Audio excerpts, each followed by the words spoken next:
WJBF, your home for memorable entertainment. The warm weather continues as we head into the weekend with high temperatures near record breaking and also warm weather into next week as well, along with the chances of rain. I'll have all the details coming up. Now at 10, the Downtown Augusta project, how much has been completed and what are the next steps going forward? We'll have those details as your news at 10 starts now. Live from Television Park, this is WJBF News Channel 6 at 10 on MeTV.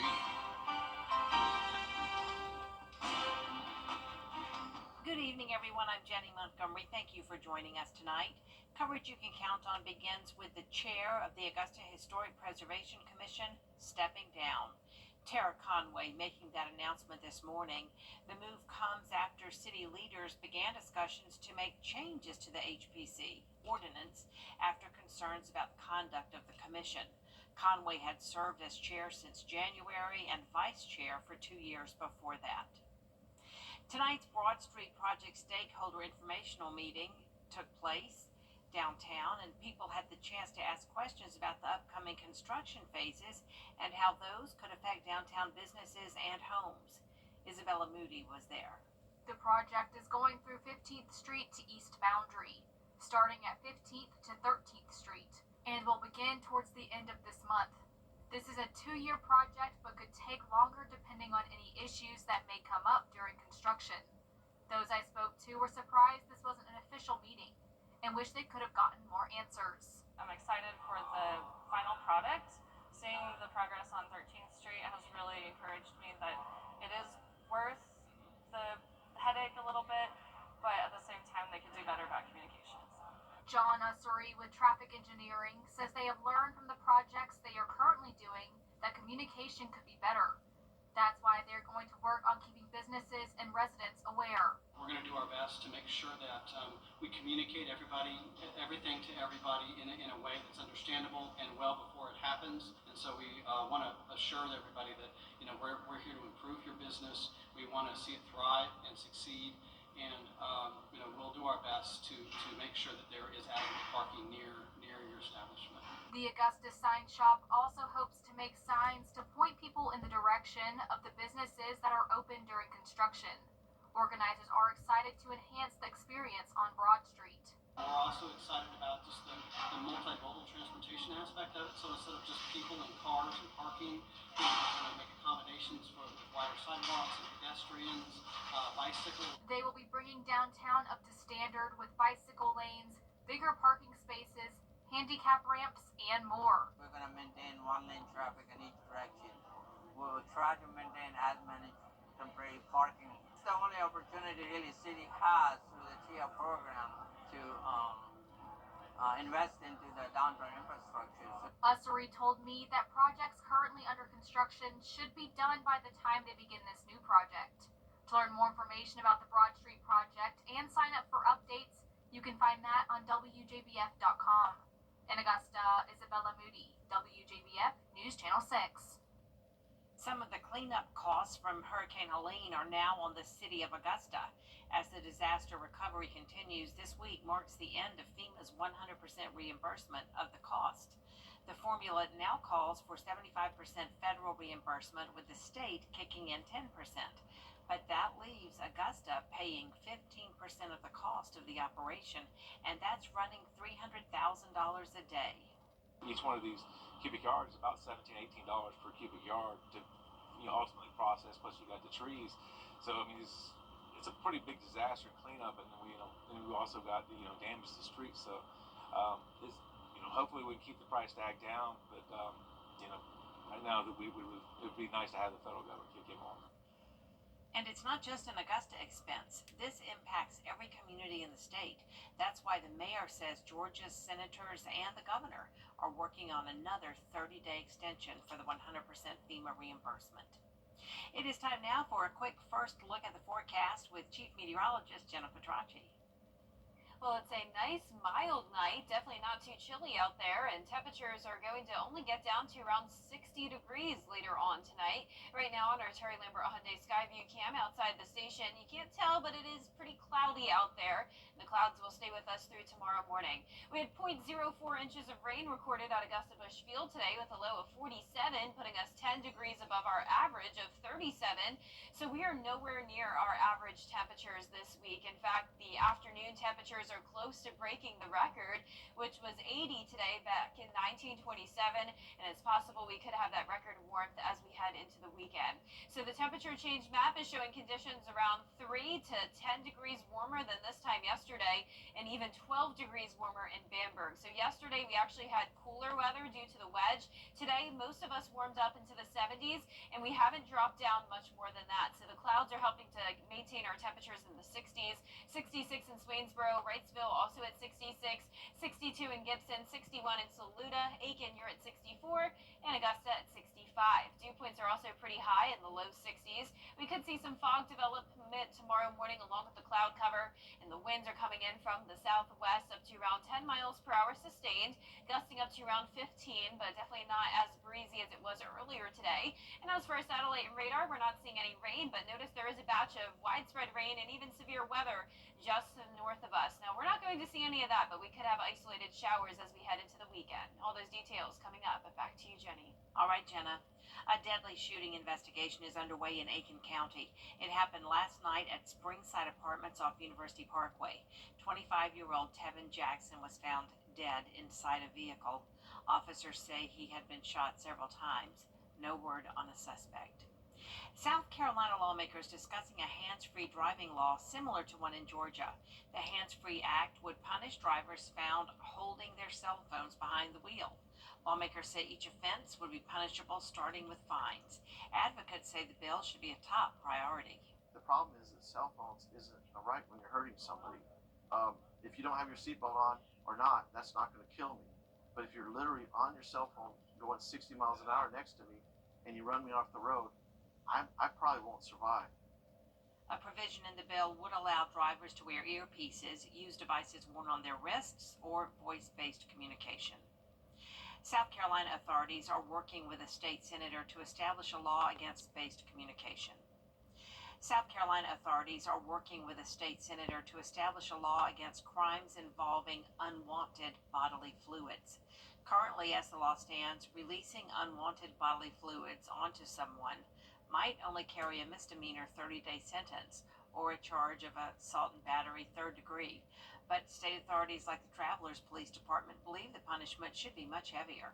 Under the new law, any release of unwanted fluids, including saliva, would carry up to a 15-year sentence for anyone convicted. 10 years can be tacked on if someone has a serious communicable disease or if it's the second offense in 10 years. It's going to affect everybody in this state, not just the residents of Travelers Rest, which is extremely important, or the people that visit to shop here, but all the way down to Hilton Head, all the way to York County, everywhere across the state. Travelers Rest Police Department says they're working with solicitors and other police departments across the state to get this law on the books. The city of Washington, Georgia is under a 24-hour boil water advisory. City officials say a water leak was caused by an old hydrant that broke just before 4 o'clock this morning off Highway 44 on Greensboro Road. Mayor Bruce Bailey says work crews were able to fix the lines within 45 minutes of the first phone call. Just to be safe, city leaders have decided to issue that boil water advisory. We've got somewhere roughly 100 plus miles of pipes, both sewer and water, so these are old pipes, and we're working diligently to upgrade our infrastructure and make sure our systems are up. So it's just going to take time, and little incidences like this are going to occur. So,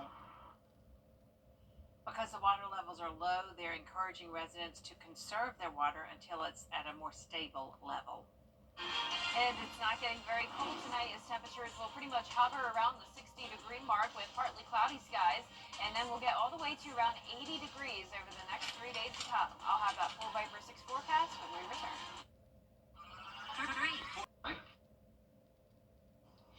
Now, your most accurate forecast with WJBF Live Viper 6. Welcome back. Yesterday I went over to Evans to visit Sales School for Arts Infused Learning, and this was my second year in a row here speaking with the fourth grade students. Always a great time with fourth graders. They always are already very knowledgeable of the weather and excited and eager to learn more. So it was a really great visit. So thank you so much to Sale for having me again, and I hope to come back again next year. Here's a look at our Terry Lambert Hyundai Skyview Cam now into North Augusta.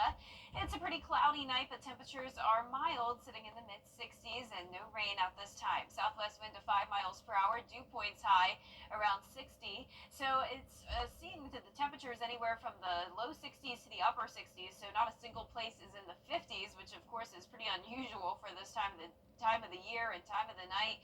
And for our satellite and radar, you can see this cold front to the north of us with a big batch of rain and some severe weather along it around the border of Tennessee and North Carolina. But most of the southeast, including the Gulf Coast region, is nice and dry this evening. And that subtropical jet stream remains to our north, and so does the polar jet stream. So that means record-breaking warmth possible across the southeast over the next few days. Tomorrow morning, we're starting out at 58 degrees and then climbing by 20 degrees in the afternoon, pushing the 80-degree mark. And I am forecasting a high of 80 both Saturday and Sunday, and a 20% chance of rain with it as well. So think of this as a pretty typical summertime pattern, where when we have the warm weather, we usually have at least a slight chance of rain. And it's possible that we may even end up tying those record highs that were set back in 1957 of both 81 Saturday and again on Sunday. So we'll keep you updated on that. But you can see on our futurecast tomorrow morning, it'll still be mostly cloudy with that southwest wind, possible fog again tomorrow as well. So because of the fact we have these fronts staying in the area, that's what's giving us just a little bit of lift to provide the possibility of some isolated showers, maybe even a brief pop-up weak storm. But for the most part, it is going to be dry. Really not seeing much green here on our futurecast map for the CSRA. And notice by Sunday morning, same thing. Some cloud cover, but periods of sunshine still in the afternoon as these series of fronts continue to move into the area. Now, next week we will have a higher chance of rain, especially by around Tuesday night through Thursday. And by the time this is all said and done, over the next week, some places are going to be seeing significant rainfall. We're talking 3 to 5 inches across the Tennessee Valley. For our area, I'm really just expecting an inch to an inch and a half at this time. But keep in mind, this higher rainfall total amount is just knocking on our door, so it's possible that if all this moisture moves further to the south, we could be talking some higher rainfall totals. And with the rain and the clouds, it's naturally going to be a bit cooler, so highs will be dipping down into the 60s, but overall staying above average. Now, our highs tomorrow will certainly be above average in the upper 70s. Lows tonight will be in the upper 50s to low 60s. And here's look at your 10-day forecast. The warm weather continues all throughout the rest of this week, and then next week we'll see the mostly cloudy skies, slight rain chances, and then those rain chances increase as we go into around Tuesday and Wednesday. Valentine's Day will be warm as well, high of 70 with that chance of rain. All right, great looking weekend. Yes, Oh my it gosh, love those counts. Coming up, the halftime show for the big game. We'll hear from this year's performers, and we'll hear about them at least. Coming up, USC Aiken and Augusta going head-to-head in a Peach Belt Conference matchup on Saturday. Hear from both coaches on how they're preparing for the matchup in sports. We're dedicated to cover Channel 6. Now, WJBF sports coverage you can count on. The Augusta-USC Aiken rivalry returns to the court as the Jaguars host the Pacers on Saturday in a pivotal Peach Belt Conference matchup. The last time these two teams met back in January, USC Aiken dominated Augusta 84-49.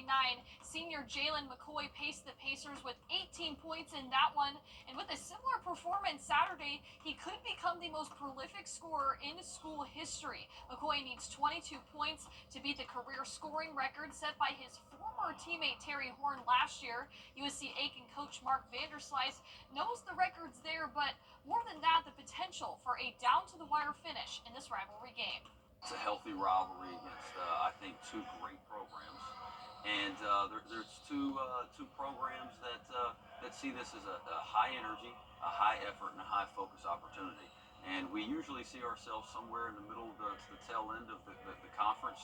And so this being the second game, I don't think this game's going to be any different than any other. You know, the fans are going to come out, the energy's going to be high, and it really is going to come down to two teams that are going to have to focus on what matters, which is winning.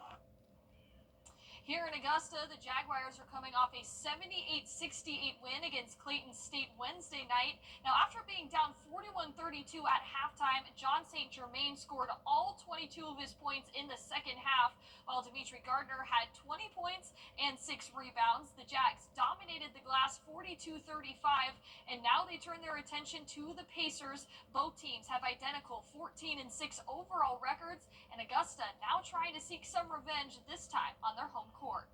You know, they kicked us on the glass, like Clayton just did in the first half.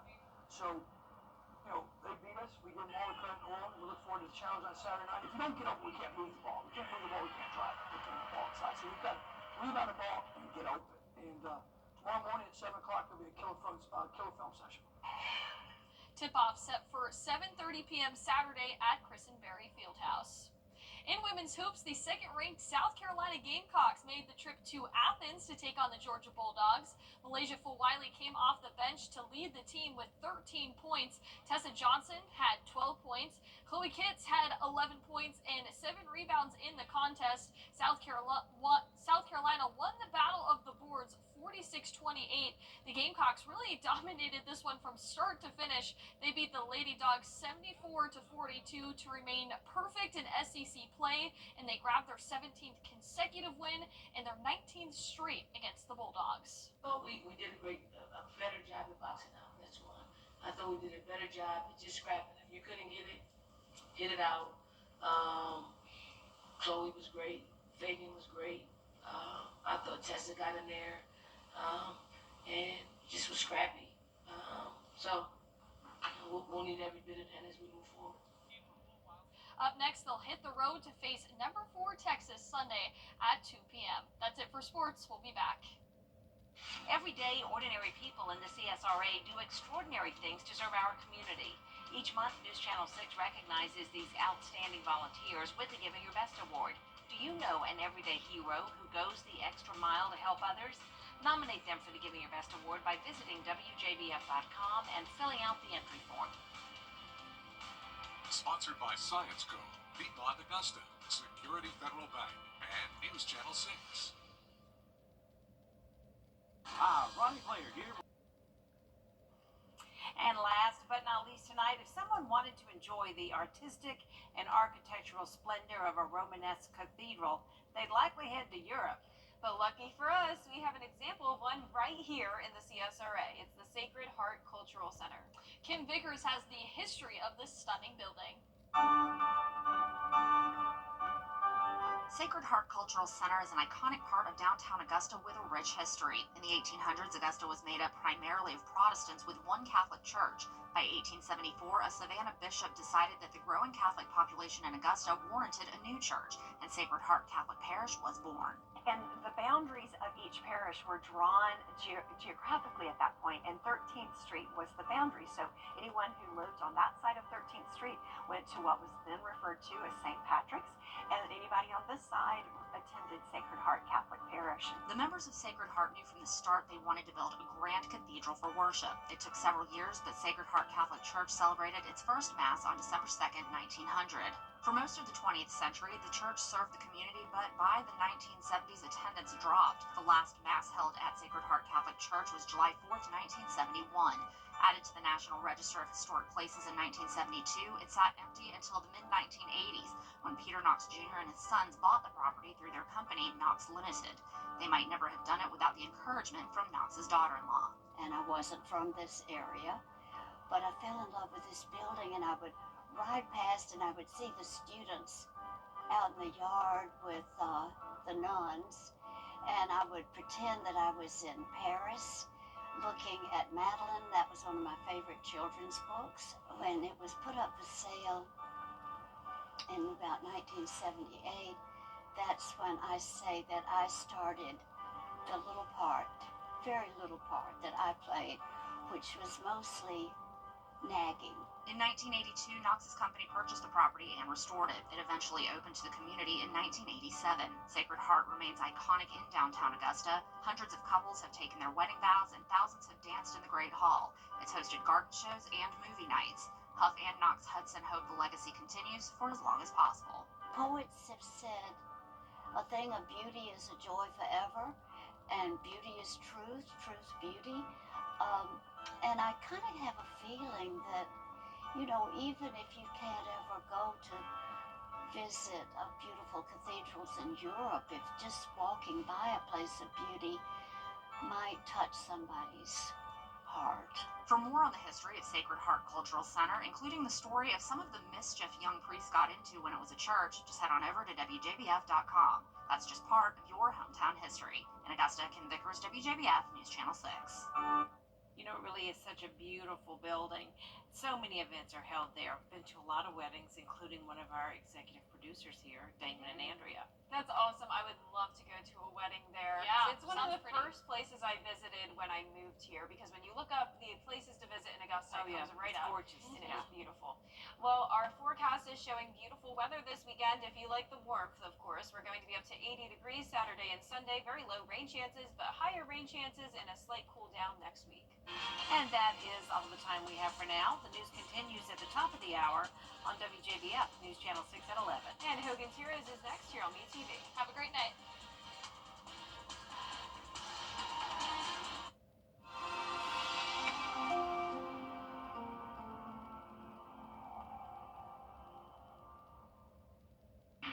DP. It is feeling like April here in the CSRA with high temperatures right around 80 over the next 3 days. And next week it's going to get a little bit cooler, but still above average, and also above average rain chances. All those details coming up. Right now on News Channel 6 at 11, Wilkes County under a boil water advisory, what led to it and how long it will last. Also ahead, construction in downtown Augusta continues. We'll take you to the Broad Street Project stakeholder meeting. And today is the hurricane assistance deadline in Augusta. A look at the next steps for debris cleanup as your News at 11 starts now. Live from Television Park, this is WJBF News Channel 6 at 11.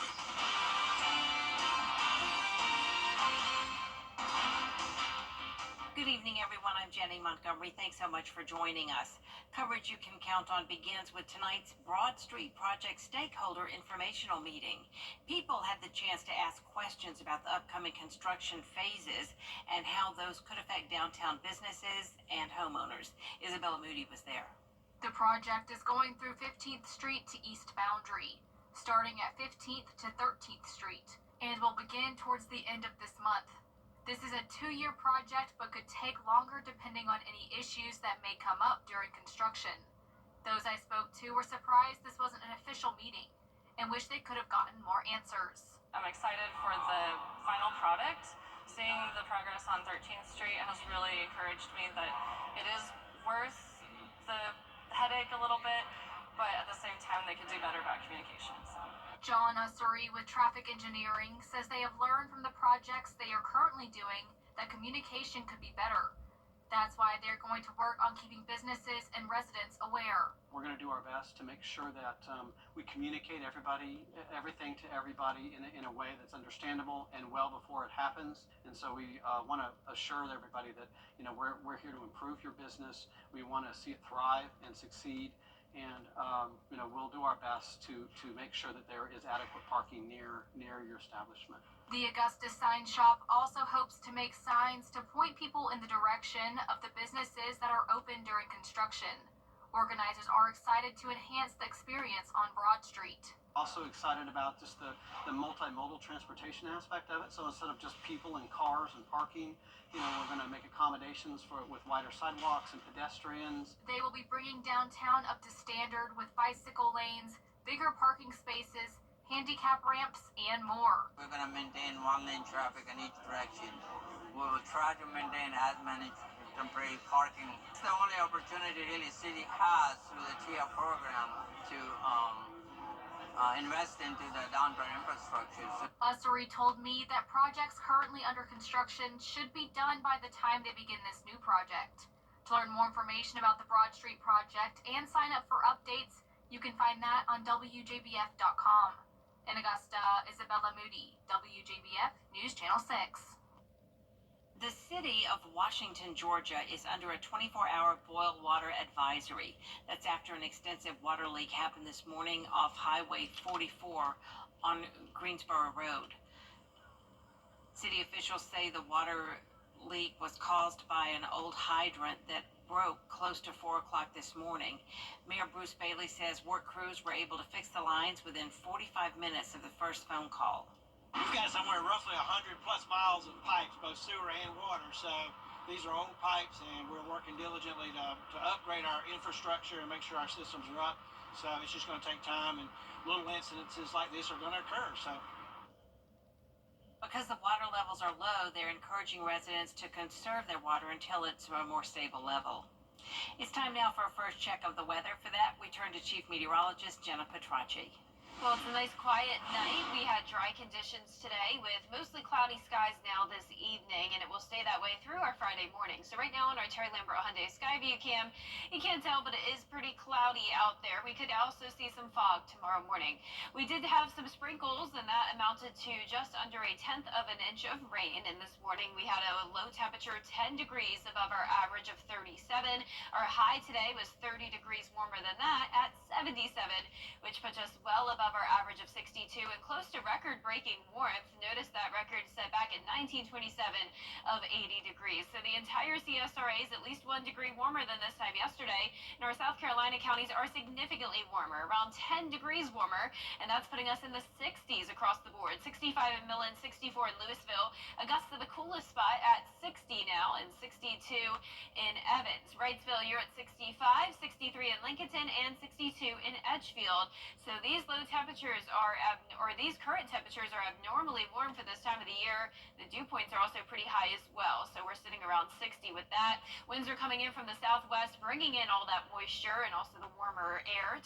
Wind speeds are up to around 9 miles per hour, and the gusts are up to around 15. So earlier today it was pretty breezy. The winds have settled down a good bit, and our satellite radar is not showing any rain at this time. You can see there is a lot of rain just to the north of us, though, along this cold front, and this was actually producing some severe weather and even tornado warnings earlier, but now it is starting to weaken. So for tomorrow morning, well, partly cloudy skies. We'll go down into the upper 50s, and then we'll warm all the way up to close to 80 degrees tomorrow afternoon, and then I am forecasting 80 by Saturday and Sunday with a 20% chance of rain each day. I'll have a look at next week coming up, but back to you, Jenny. All right. A critical deadline has passed for Augusta, and it could prove costly. The city has been picking up Helene debris since early October, and until this week, FEMA was covering all the costs.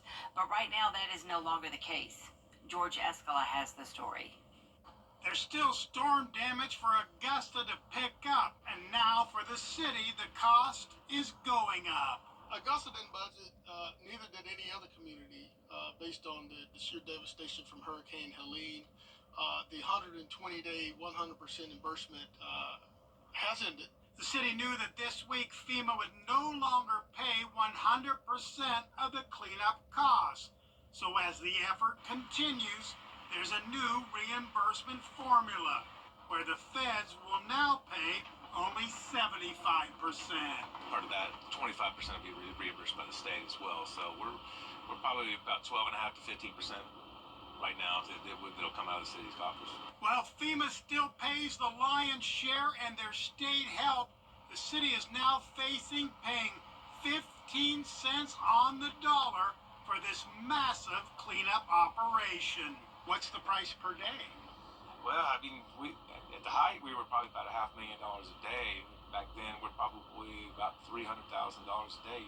The potential for millions of dollars in cleanup costs has the city pushing efforts to keep the 100% reimbursement in place. We're hopeful that both our senators in the state of Georgia, as well as the governor, has requested an additional 30-day extension. We're waiting word on that, but nevertheless, we're continuing to work to clean up our community. The city is trying to complete cleanup after Helene, while hoping the feds continue to cover the costs. In Augusta, George Escala, WJBF, News Channel 6. South Carolina lawmakers discussing a hands-free driving law similar to one in Georgia. The Hands-Free Act would punish drivers found holding their cell phones behind the wheel. Lawmakers say each offense would be punishable, starting with fines. Advocates say the bill should be a top priority. The problem is that cell phones isn't a right when you're hurting somebody.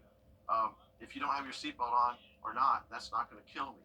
But if you're literally on your cell phone going 60 miles an hour next to me and you run me off the road, I probably won't survive.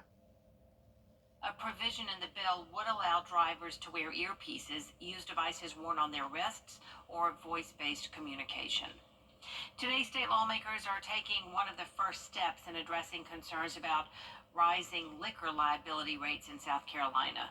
Rising insurance rates have been an issue for restaurant and bar owners, with some saying their premiums have more than doubled in the last 3 years. This after a 2017 state law that requires establishments that serve alcohol past 5 p.m. to carry a policy with a total coverage of at least $1 million. The change was made to ensure victims of alcohol-related incidents receive proper compensation. Georgia lawmakers are pushing new school safety measures, including safe gun storage. The bill creates a statewide student database. It requires schools to provide an anonymous reporting app for students and would create a tax credit for gun owners. They'd get the tax break if they buy safe storage devices and trigger locks and take gun safety courses. Really what the goal is, as with car seat laws, as with DUI laws, is to create a culture and expectation of safety, right? We want to prevent people from doing these irresponsible things in the first place. Lawmakers have already introduced 14 gun bills during this session. Coming up, it is Firefighter Appreciation Week. How a huge retailer is saying thanks to first responders after the forecast. And we'll be near 80 degrees the rest of this week with isolated rain chances, then higher rain chances next week as the temperatures go down just a tad. I'll have that full Viper 6 forecast after this break.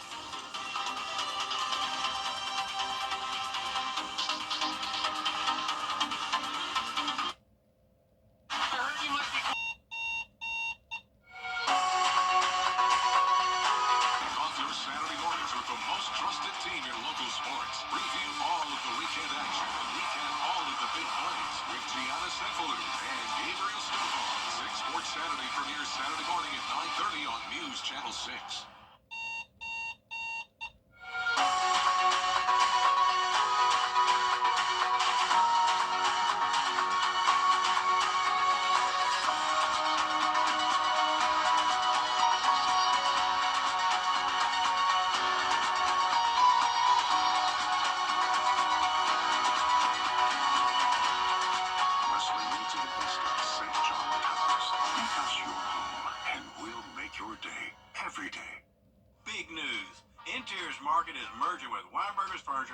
Celebrating with a huge consolidation sale. And right now, save up to 50% off all of our Made in America furniture.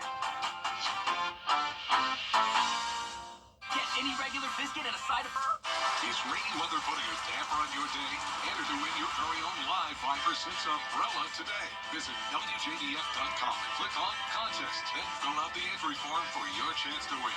Getting your hands on a live Viper 6 umbrella has never been easier. That's right. Lucky winners will be announced weekdays on News Channel 6 at 6. Who knows? It could be you. Sponsored by Busby's Heating and Air. When quality matters, call Busby's. Trusted since 1945. Something about the morning. It should be good now. You know that I love you. Good morning, Augusta. The live Viper 6 mobile app. Download it today. Now, your most accurate forecast with WJBF Live Viper 6. Welcome back. Yesterday, I went over to Sales School for Arts and Fused Learning in Evans, Georgia, and I spoke with this awesome group of 4th grade students. This is actually my second time in a row, well, second year in a row, I should say, visiting Sale, and it's always a fun time. So thank you so much for having me once again, and I hope to come a third time next year. Here's a look now at our Terry Lambert Hyundai Skyview cam outside the station. It is a quiet night, and temperatures are pretty mild, sitting at 60 degrees. The southwest wind coming in at only 3 miles per hour, humidity high, dew points high, and around the CSRA, we're sitting all in the 60s, so definitely well above average for this time of the year. A cold front is coming through, and this is still to the north of us now with a big batch of rain along it. We're not going to see any rain tonight, maybe a few isolated showers tomorrow afternoon, but the main story is definitely the spring-like temperatures. So the subtropical jet stream is to our north, and so is the polar jet stream way up towards the north. So that means above average and even near record-breaking warmth across all of the southeast. So tomorrow we're starting out in the upper 50s and then climbing into the upper 70s in the afternoon. Partly cloudy and mostly dry, but Friday and again over the weekend we will have a 20% chance of some isolated showers. So think of this as just a typical summertime pattern. Every time we pretty much have the warm temperatures, we always have a chance of rain. So the record high on both Saturday and Sunday is 81, set back in 1957. We'll come very close to that. I think it's possible we could even end up tying that record at least one of those days. You can see our futurecast model tomorrow at 6 a.m. showing mostly cloudy skies, some patchy fog possible as well, with the southwest wind continuing to move in. So this cold front doesn't quite pass us. It'll linger in the area though as a stalled front, and that'll give us a little bit of lift, which is in order to produce some isolated showers possible. But notice we're really not seeing much green on our featurecast here, so it will be a mostly dry setup. But with these fronts around, there's always that chance of rain, and we'll have on and off clouds. And that will continue as we go into next week. So we'll continue to see this series of fronts coming through, and the rain chances eventually go up Tuesday through Thursday of next week. So definitely a soggy setup in store. Still a lot of uncertainty on exactly how much rain we'll get. It really depends on how far south those fronts move. As of now, we're expecting the fronts to stay just a little to the north of us. You can see that's where the majority of the rain will be. But regardless, a huge swath of around 2 to 5 inches of rain. And keep in mind, if that front moves just a little further towards the south, we could be talking 2 to 3 inches. But as of now, over the next week, I'm expecting mostly just around 1 inch to 1.5 inches. And naturally, with the clouds and the rain chances, it will be a little bit cooler. So we're going from 80 to 67, a pretty big drop off, but even those upper 60s are still above average and pretty warm for this time of the year. And by the time we get to Thursday of next week, we'll be right back into the 70s. Upper 70s tomorrow, even a couple spots making it to 80. Our lows tonight will be in the upper 50s through low 60s, and over the next 10 days you can see the rain chances start to ramp up around Tuesday of next week. The cloud cover will be sticking with us for a while, and then still that rain chance as we head towards Valentine's Day next Friday, high of 70 degrees, and the rain chances even into next weekend with mild temperatures. All right, Jenna, thank you. While most of us are gathered to watch the big game on Sunday, first responders still have to go to work. That's why Walmart surprised all 20 Augusta fire stations with game day meal baskets. The baskets came with wings and sausages and chips and more. And we got chicken wings, we've got chips, we've got meatballs, a little bit of everything in there. So I think they'll definitely appreciate it and be able to get some time to fellowship with each other on Sunday. Fortunate enough to be able to serve this community. We're thankful for that, to be able to serve, and just this kind gesture, it means a lot to us. This week is also Firefighter Appreciation Week in Georgia. Thank you to all the first responders here in the CSRA. Still ahead, the Super Bowl is just days away. We'll hear from Kendrick Lamar on his upcoming halftime performance after the break. But first, the winning numbers in tonight's South Carolina Lottery pick 3, 8, 6, 4. And the pick 4 winning numbers 2, 1, 6, 3. Fireball 8. We'll be right back. The Rose to Go. Coming up next in sports, USC Aiken and Augusta going head-to-head in a Peach Belt Conference matchup on Saturday. We'll hear from both coaches on how they're preparing for the matchup. In sports. The prom is a special night for high schoolers, a chance to create memories that will last a lifetime. But for some families, the financial burden can be overwhelming. Join News Channel 6 as we present The Giving Gown, devoted to making sure that all young women feel beautiful on prom night. Donate your gently warm prom dress, shoes, and accessories at Television Park in Augusta. The Giving Gown, proudly sponsored by Bridgestone, Aiken Regional Medical Centers, and News Channel 6. More than 6 million. The CSRA is full of amazing women. Women who inspire. Women who innovate. Women who lead. That's why News Channel 6 brings you Women to Watch. On the last Wednesday of each month, News Channel 6 recognizes local businesswomen who are making a positive impact in our community. Nominate someone today at WJBF.com. Sponsored by Goodwill.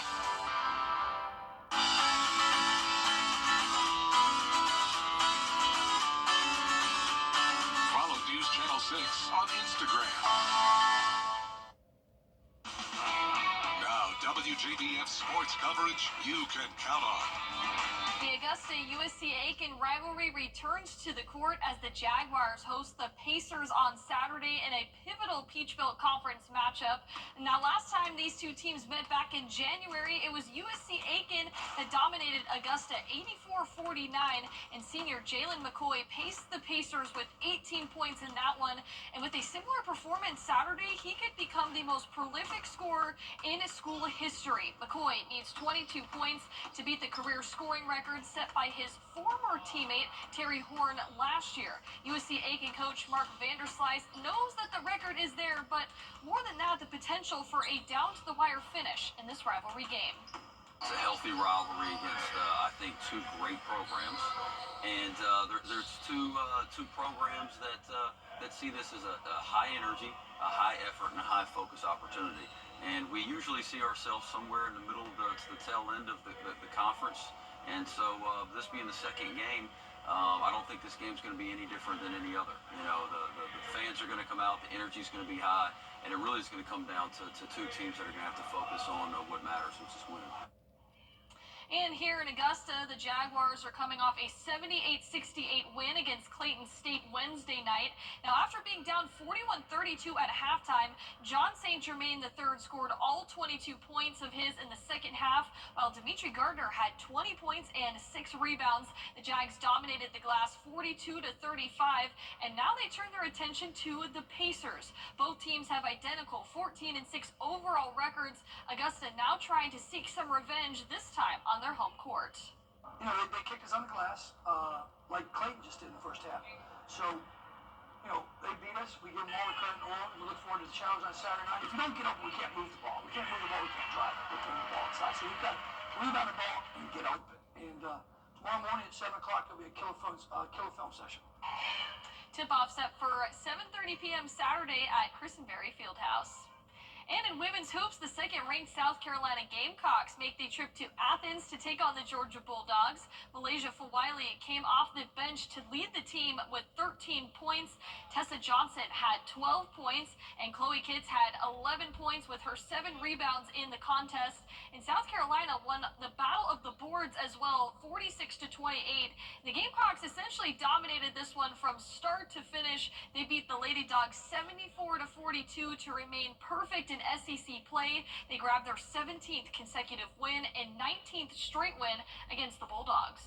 Well, we did a better job at boxing out. That's one. I thought we did a better job at just scrapping. If you couldn't get it out. Chloe was great. Fagan was great. I thought Tessa got in there and just was scrappy. So we'll need every bit of that as we move forward. Up next, they'll hit the road to face number 4 Texas Sunday at 2 p.m. That's it for sports. We'll be back. The gigantic movie sale extravaganza is going strong at the Interiors Market.